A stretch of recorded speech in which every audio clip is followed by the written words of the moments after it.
नमस्कार, रायपुर से बड़ी खबर है।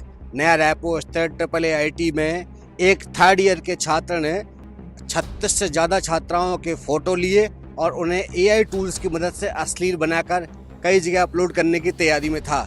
इसकी भनक जैसे ही प्रबंधन को लगी है, तत्काल एक्शन लिया गया और लड़के के कमरे में जाकर उसके लैपटॉप, पेन ड्राइव, मोबाइल को जब्त कर लिया गया है। इस मामले में छात्राओं ने की शिकायत के बाद महिला कमेटी बनाई गई है और कमेटी जांच कर रही है।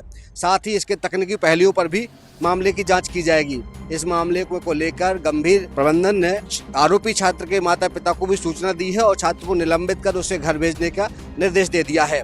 आपको बताते चले कि यदि ये मामला साबित हो जाता है तो सूचना प्रौद्योगिकी की धारा 67 और 67A 66 के तहत उसे 5 साल तक की सजा हो सकती है। फिलहाल छात्राओं का आरोप है कि ट्रिपल आईआईटी प्रबंधन उसको दबाने में लगा हुआ है, मामला दबाने की कोशिश कर रहा है। आप देखना होगा कि इस मामले में क्या एक्शन लिया जाता है। सीजी भास्कर के लिए विनेश दीक्षित, रायपुर।